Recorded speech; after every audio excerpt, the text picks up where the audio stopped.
Hello everyone. I hope that you must be studying very hard as the days for prelims is approaching very fast. So we have been doing the discussion of the previous question papers of modern history and general science. Now we are going to start our discussion on the Bihar GK. Okay. So state-based questions you will be having in your BPSC prelims examination as well as in the mains examination. Okay, so let us jump to the question. Okay, so discussion shall be in bilingual mode. Okay, so however, the question will be printed only in English. Okay, but I will translate that into English as well. तो start करते हैं historical scenario से. So the पहला question है कि the first account of Bakhtiyar Khilji's attack on Bihar is found. तो आपको पता होगा कि बख्तियार खिलजी ने जो है बिहार का जो बहुत ज़्यादा फेमस एक विश्वविद्यालय हुआ करता था नालंदा यूनिवर्सिटी उसको उसी ने अटैक किया था. ठीक है. इसके अलावा भी कई सारे प्लेसेस थे जो कि बुद्धिस्ट बुद्धिज्म से एसोसिएटेड थे या बुद्धिस्ट लोगों से एसोसिएटेड थे. उनको भी बख्तियार खिलजी ने उस पर भी अटैक किया था. ठीक है. तो ये सारे बिहार में था. तो आपसे पूछ रहा है कि बख्तियार खिलजी का जो अटैक हुआ था इस सारी चीज़ों पे बिहार में उसका जो अकाउंट कहाँ पे मिलता है यानी कि उसका वर्णन उसके बारे में डिटेल्स का किस चीज़ पे मिलता है, कौन सा बुक से मिलता है या फिर कौन से डॉक्यूमेंट से मिलता है. ठीक है. तो इसका नाम है बी है आंसर इसका फ्रॉम तबाकत ए नासिरी. ठीक है. तबाकत ए नासिरी. नासिरी रिमेम्बर नासिरी. ठीक है. आपको कैसे याद रखना है. सो आपको आपको देखिए यहाँ पे डबल आई है. ठीक है. तो आप याद रखिए कि यहाँ पे एक सिंपल आई याद रखिए इसमें कॉमन और बख्तियार में भी आई आपका कॉमन है. ठीक है. और खिलजी में आई है यानी कि दो आई यहाँ पर है, दो आई यहाँ पर है. ठीक है. हो गया सिंपल. या फिर आप देखिएगा पूरा बख्तियार खिलजी में तीन आई आपको मिलेगी कॉमन. यहाँ पे भी आपको तीन आई मिल गई यानी कि आप ऐसे याद कर सकते हैं. जहाँ पे तीन आई मिल गया आपको उसको करेक्ट मान लीजिएगा. ठीक है. मतलब ऐसे आपको याद रखना पड़ेगा नहीं तो इसमें देखिए दो आई है तो इसमें तो नहीं होगा. तो ऐसे आपको याद रखना पड़ेगा otherwise it will be very difficult to remember everything. क्योंकि एग्जामिनेशन का नेचर ही ऐसा है कि आपको फैक्चुअल क्वेश्चन के साथ साथ कॉन्सेप्चुअल क्वेश्चंस भी वो पूछ रहे हैं. कॉन्सेप्चुअल क्वेश्चन तो आप अगर अच्छे से पढ़े हैं तो उसको आसानी से आप कर सकते हैं बट फैक्चुअल में क्या है आप अगर अच्छे से पढ़े हैं तब भी आपको उस क्वेश्चन को सॉल्व करना it is very very difficult. ठीक है. तो थोड़ा सा डिस्क्रिप्शन देखते हैं. तो Bakhtiyar Khilji was a Muslim invader from Turkey. ठीक है. तो ये कहाँ से आया था. टर्की से आया था जिसको हम हिंदी में तुर्की बोलते हैं. ठीक है. Under his leadership Muslim invader destroyed Nalanda University. Sorry. तो इसी ने जो इन्वेट किया था उसमें जो है नालंदा यूनिवर्सिटी जो उसको डिस्ट्रॉय कर दिया गया था कब 1193 एडी में 1193 ईस्वी में. ठीक है. द फेमस पर्शियन हिस्टोरियन मिन हजुद्दीन सिराज मिन हजुद्दीन सिराज. तो इसका नाम क्या था. मिन मिन हजुद्दीन सिराज जो था उसी ने जो है बिहार में जो भी इसने अटैक किया था नालंदा यूनिवर्सिटी में या फिर दूसरे जगहों पे. ठीक है. तो इन्होंने जो है अपने बुक में जो है इसको लिखा है. तो इसका नाम है तबाकत ए नासिरी. ठीक है. तो तीन चीज़ें आपको याद रखनी है इसमें से. पहला कि अटैक कब हुआ था तो 1193 ईस्वी में. दूसरा कि उस हिस्टोरियन का नाम कौन क्या था जिसने जो है इस अटैक का वर्णन किया है तो मिनहजुद्दीन सिराज. ठीक है. और उसके बुक का नाम क्या था तबाकत ए अन्सारी. या फिर चौथा सिंपल क्वेश्चन पूछ सकता है कि नालंदा यूनिवर्सिटी को किसने जो है डिस्ट्रॉय किया था. बख्तियार खिलजी. ठीक है. तो ये तो आपको आना ही चाहिए डेफिनेटली यू शुड नो. ठीक है. तो सेकंड क्वेश्चन देखते हैं. The oldest culture from Chirand of Bihar is. अब कह रहा है कि जो बिहार का चिरंद से ओल्डेस्ट कल्चर क्या है सबसे पुराना कल्चर क्या है. तो न्यूलिथिक कल्चर है. ठीक है. तो चिरंद क्या है तो चिरंद एक जो है आर्कियोलॉजिकल साइट है आपका सारण जो डिस्ट्रिक्ट पड़ता है बिहार में. ठीक है. छपरा के पास जो है एक छपरा से ही आई थिंक छपरा का नेबरिंग डिस्ट्रिक्ट है सारण. ठीक है. तो वहीं पे एक चिरंद नामक एक आर्कियोलॉजिकल साइट है. ये जो है न्यूलिथिक साइट था. ठीक है. ये फर्स्ट नॉन न्यूलिथिक साइट है.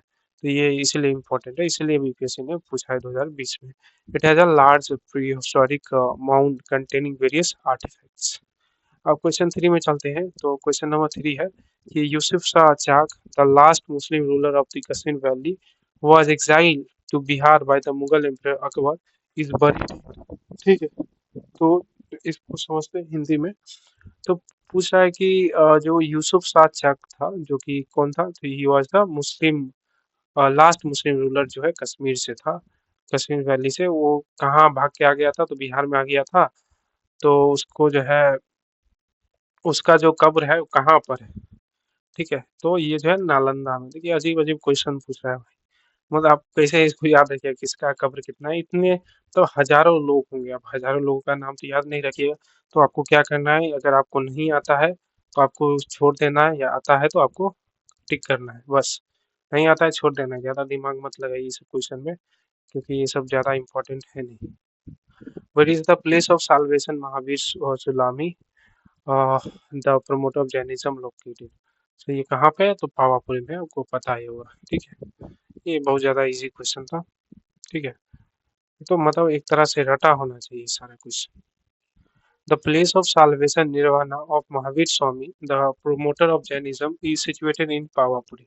ठीक है, तो साल्वेशन कहाँ मिला था, साल्वेशन मतलब मोक्ष, निर्वाण जिसे हम बोलते हैं।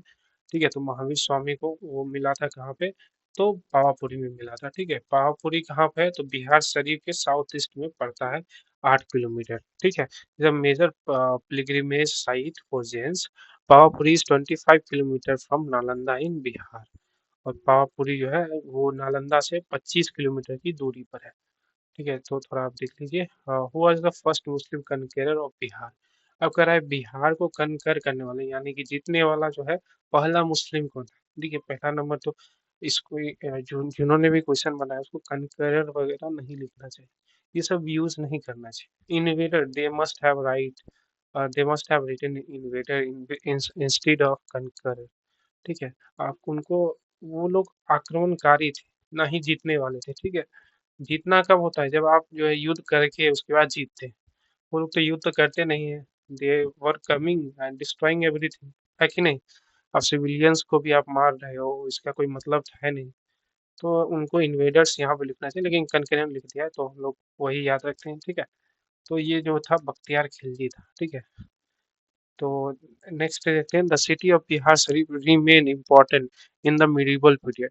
अब कह रहा है जो बिहार शरीफ नामक जो सिटी है बिहार में, वह मिडिवल टाइम में भी इम्पोर्टेंट प्लेस रहा था। क्यों रहा था, क्या रीजन था। तो आपको पता होगा कि ये जो है एक सेंटर ऑफ एजुकेशन तो था ही, था ना, एडमिनिस्ट्रेटिव कॉर्नर सेंटर भी था और एक रिलीजियस सेंटर भी था। क्यों था रिलीजियस सेंटर, क्योंकि अभी हमने पढ़ा था कि पावापुरी जो है यहाँ से 8 किलोमीटर की दूरी पर स्थित है, यानी कि ऑफ कोर्स बिहार शरीफ पे भी उसका इम्पैक्ट तो आएगा ही आएगा, है कि नहीं। जैसे कि आप दिल्ली का एग्जांपल लीजिए, दिल्ली एनसीआर है। ठीक है, तो दिल्ली में जो होगा उस एनसीआर में भी उसका इम्पैक्ट होता है, या फिर एनसीआर में जो हो उसको, उसका इम्पैक्ट जो मेन रीजन जो दिल्ली का है वहाँ पे भी होता है, वैसे ही यहाँ पे भी। ठीक है, और एडमिनिस्ट्रेटिव सेंटर था ही। तो 3 नंबर तो हम जानते हैं कि सब में है, देखिए है सब में, 3 तो हम एलिमिनेट नहीं कर सकते कहीं से। और 3 के साथ 4 तो आना चाहिए, तो 3 के साथ जो है 4 एक ही में, सी में, तो सी जो है करेक्ट आंसर हो जाएगा। ठीक है, सेंटर ऑफ ट्रेड नहीं था, पटना वगैरह था उस समय। ठीक है, और नेक्स्ट देखते हैं, तो Bihar famous saint Sharfuddin Maneri is related to from which Sufi sect is he. तो कह रहा है कि बिहार का जो फेमस सेंट है सरफुद्दीन मनेरी, वो जो है कौन से सूफी सेक्ट से रिलेटेड है। तो ये जो है फिरदौसी सेक्ट से आते थे। ठीक है, उसके बाद देखते हैं नेक्स्ट हमारा जो क्वेश्चन नंबर 8 है। Patna was made the provincial capital by. कह रहा है पटना को प्रोविंशियल कैपिटल किसके द्वारा बनाया गया था, तो शेरशाह द्वारा जो है पटना को प्रोविंशियल कैपिटल बनाया गया था। ठीक है, और नेक्स्ट क्वेश्चन है, which company establish its factory in 1632 at Patna Bihar. कर रहा है कौन सा कंपनी जो है अपना जो फैक्ट्री जो है पटना में स्टार्ट किया था 1632 ईस्वी में। तो आपको पता होगा कि सबसे पहले जो है यहाँ पे आए थे आपका डच बिहार में। ठीक है, तो ये होगा। 10 नंबर में चलते हैं, which of the following was not a reason for the East India Company soldiers to rebel. तो कह रहा है इसमें से कौन सा एक रीजन नहीं था या नहीं हो सकता है ईस्ट इंडिया कंपनी के सोल्जर्स के लिए, जो ईस्ट इंडिया कंपनी जो भी सैनिक थे उसको, उन्होंने जो क्रांतिकारी मतलब क्रांति की थी या फिर रिबेल किया था, उसका कौन सा रीजन नहीं हो सकता है। तो इनकम्पिटेंस ऑफ ऑफिसर्स, ठीक है। हाँ, ये तो सही बात है। आप भाई कोई इनकम्पिटेंस ऑफिसर्स का है तो उसके कारण थोड़ी आप रिवोल्ट करिए, ठीक है। अ, आपको पता हो कंपनी के ऑफिशियल जो है क्रिश्चियनिटी को प्रमोट करना चाहते थे। ये तो रीजन था, order to soldier to travel on ship, ये भी था क्योंकि उस समय जो हिंदू रिलीजन माना जाता था कि अगर आप जो है ओशियन को पार करिएगा तो आप जो है अपना जो हिंदू जो आइडेंटिटी है या फिर हिंदू रिलीजन है उसको आप खो दीजिएगा। इसलिए जो है वो जो है शिप से यात्रा करना नहीं चाहते थे, ठीक है। ये भी एक सेंटीमेंट उनका हर्ट हुआ था इसके कारण भी। तो ये दोनों था ही, प्रिवेंशन ऑफ अलायंस इसका भी रीजन है। तो D is the correct answer, ठीक है। विच of the following statement is correct, अब कह रहा है कि 11 नंबर में कि कौन सा स्टेटमेंट है करेक्ट है। अब देखते हैं भैया, पहले स्टेटमेंट को तो पढ़ लेता हूँ, पता चलेगा। तो स्टेटमेंट नंबर 1 है कि महाराजा अब्दुलराव दरभंगा एंड हटवा and there fellow landlords help the English with made and money in 1857। हाँ, ये तो सही है। देखिए दरभंगा के महाराज ये सब जो है इन्होंने इंग्लिश को हेल्प किया था, मैन एंड मनी दोनों के साथ। सो ये जो है करेक्ट आंसर है। Question number 12, who led the revolt of 1857 in Bihar. तो कह रहा है 1857 का जो रिवोल्ट हुआ था बिहार में उसको किसने लीड किया था। तो 87 का रिवोल्ट जो है बिहार में जो है वो आपका किए थे कुंवर सिंह, ठीक है। कहीं कोई डाउट वगैरह नहीं रखना है, कुंवर सिंह जहाँ पे भी आए बिहार के कॉन्टेक्स्ट में 1857 का रिवोल्ट आपको मार्क कर देना है आंख बंद करके, ठीक है। जगदीशपुर आपको याद रखना है जो कि आरा में है, वहां से इन्होंने रिवोल्ट को स्टार्ट किया है, ठीक है। हाँ, हमने इसको डिस्कस किया है मॉडर्न हिस्ट्री के डिस्कशन वीडियो, आप उसको देख सकते हैं, वहाँ पे कॉम्प्रिहेंसिवली हमने कवर किया है, ठीक है। तो अभी हम नहीं करेंगे इसको फिर से। Who led the revolution of 1857 in Bihar. अब फिर से वही क्वेश्चन है तो again the answer will be same, Kunwar Singh, ठीक है। तो क्वेश्चन नंबर 14 पे चलते हैं। तो when did Kunwar Singh the leader of 1857 revolution in Bihar die. अब इनकी मृत्यु कब हुई थी, तो अगले साल हो गई थी 9 मई 1858 ईस्वी।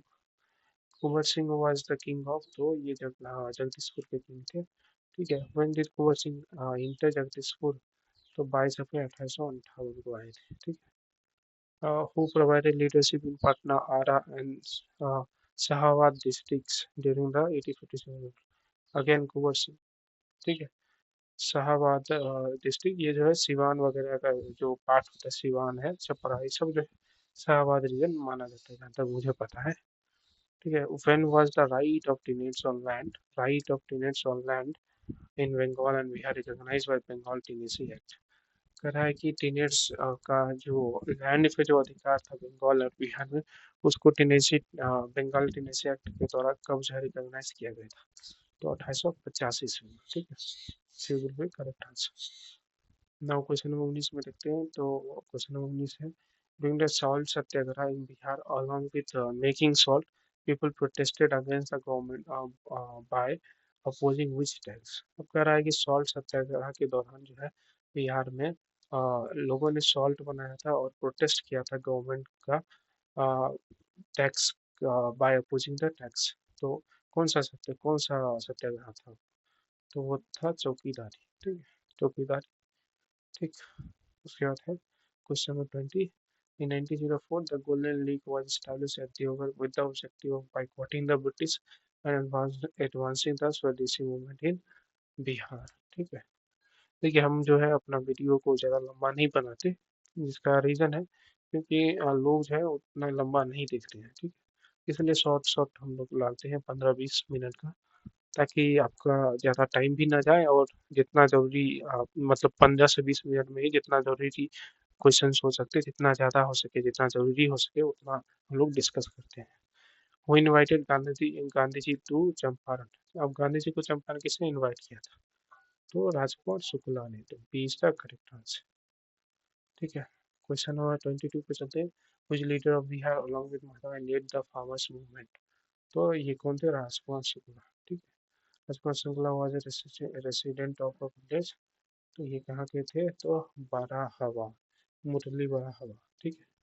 Who highlighted the plight of the farmers of Champaran by writing under pseudonyms such as दुखी आत्मा, दुखी हैदर। तो ये थे मोहम्मद मुनीस, फिर मोहम्मद मुनीस, ठीक है। Swami Sajanand Saraswati published a magazine named स्वामी सजानंद सरस्वती ने कौन सा मैगजीन पब्लिश किया था? तो हुकार। ठीक है, तो हम आज तीसरी क्वेश्चन करेंगे। ठीक है, देखिए एक दो घंटे का हम वीडियो नहीं बना सकते, कारण है कि उतना ज़्यादा देखना, मतलब आप जो अगर वीडियो उतना बड़ा देखिएगा तो आपका कंसंट्रेशन का लेवल जो है उतना नहीं होता है किसी भी मनुष्य का। ठीक है, ये मुश्किल से 45 से 50 मिनट का होता है। आप अगर ऑफलाइन कर रहे हैं तब, ऑनलाइन में आपका 25-30 मिनट के आसपास होता है। तो इसलिए बेटर है कि आप दो वीडियो देखिए आराम से। ठीक है, आधा आधा घंटे, मतलब 20-20 मिनट का, ताकि आप एक घंटे में दो वीडियो देखिए, अच्छा से आपका तैयारी भी हो जाएगा, रिवीजन भी। चलते हैं नेक्स्ट क्वेश्चन पे। तो बिहार प्रोविंशियल किसान सभा वाज फॉर्मड इन, तो बिहार प्रोविंशियल किसान सभा जो है कब फॉर्म हुआ था? तो 1929 ईस्वी। ठीक है, इसको फॉर्म किए थे सहजानंद सरस्वती जी, इसको याद रखिए। ठीक है, who form the Bihar provincial Kisan सभा? सहजानंद सरस्वती। ठीक है, ये बहुत इंपॉर्टेंट है। हु स्टार्टेड किसान सभा मूवमेंट इन बिहार? वही होगा इसका भी आंसर, स्वामी सहजानंद सरस्वती। हमने मॉडर्न हिस्ट्री में देखा था सहजानंद सरस्वती पे कितने सारे क्वेश्चंस आए थे। ठीक है, बहुत सारे क्वेश्चंस आए थे। ठीक है, तो आप उसको देख सकते हैं, प्ले लिस्ट बना हुआ है मॉडर्न हिस्ट्री का। विच of the following voice for farmer leader of Bihar? तो फार्मर लीडर कौन कौन थे इसमें से? तो आपका शाहजानंद थे और विद्यानंद थे, वल्लभ भाई पटेल बिहार के नहीं थे। तो 3 नंबर आप ऐसे हटा दीजिएगा, तो ये जो है सही आंसर हो जाएगा। ठीक है, ठीक है ना। तो लास्ट क्वेश्चन है, name the left wing leader of Bihar provincial Kisan Sabha who popularise this in Bihar? कह रहा है कि लेफ्ट विंग लीडर जो बिहार का था, जिसने प्रोविंशियल किसान सभा को बिहार में फेमस किया था, उसका नाम क्या था? तो कार्यानंद शर्मा। ठीक है, तो 30 क्वेश्चन हो चुके हैं, तो हम दो तीन क्वेश्चन और कर लेते हैं, क्योंकि अभी 17 मिनट ही होने वाले हैं। तो इंडियन नेशनल कांग्रेस सेशन जो है 1922 का, जो बिहार में किस जगह पे हुआ था? तो ये जो है गया में हुआ था। सी आर दास इसके जो है वो जो है इसको प्रिसाइड किए थे, जिन्हें देश बंधु के नाम से जाना जाता है। Where was the first Congress session in Bihar held? और बिहार में फर्स्ट कांग्रेस सेशन कहाँ हुआ था? तो ये बांकीपुर बिहार में हुआ था, जो पटना के पास पड़ता है, लेकिन पटना नहीं है, तो ये जो है ई इसका करेक्ट आंसर हो जाएगा। Now with whose efforts was second Bihar provincial Congress session held? कह रहा है किसके प्रयासों से जो है दूसरा जो है बिहार प्रोविंशियल कांग्रेस सेशन जो है उसको हेल्ड किया गया था? तो दीप नारायण सिंह, दीप नारायण सिंह बी जो है करेक्ट आंसर। ठीक है, now question number 34. Which lawyer from Bihar gave up his lucrative legal practice during the non-cooperation movement? अब बिहार के कौन से लॉयर जो थे अपना जो लीगल प्रैक्टिस है नॉन कॉपरेशन मूवमेंट के दौरान छोड़ दिए थे? तो Rajendra Prasad B. One of the popular beliefs in Bihar during the non-cooperation movement of 1920-22 was that they would be victorious because Gandhi knew the ways to defeat the English, क्योंकि उन्होंने south Africa में भी ये सब चीज़ें किया हुआ था, कि कैसे जो है अंग्रेजों को परस्यू किया जाता है, परसुएट किया जाता है। ठीक है, अपनी चीज़ों को लेकर। So thank you very much. हम जो नेक्स्ट वीडियो में नेक्स्ट क्वेश्चंस का डिस्कशन करेंगे। ठीक है, बाकी आप प्ले लिस्ट विजिट करके दूसरा आप देख सकते हैं। और अगर आपको अच्छे से और इसको रिवाइज वगैरह करते रहिए, अच्छे से अच्छा रिजल्ट लाना है, तो आपको अच्छे से इसको रिवाइज करिए। और चाहे तो आप 2-3 बार इसको देख सकते हैं, ताकि आपका जो है दिमाग में अच्छे से चला जाए। तो थैंक यू।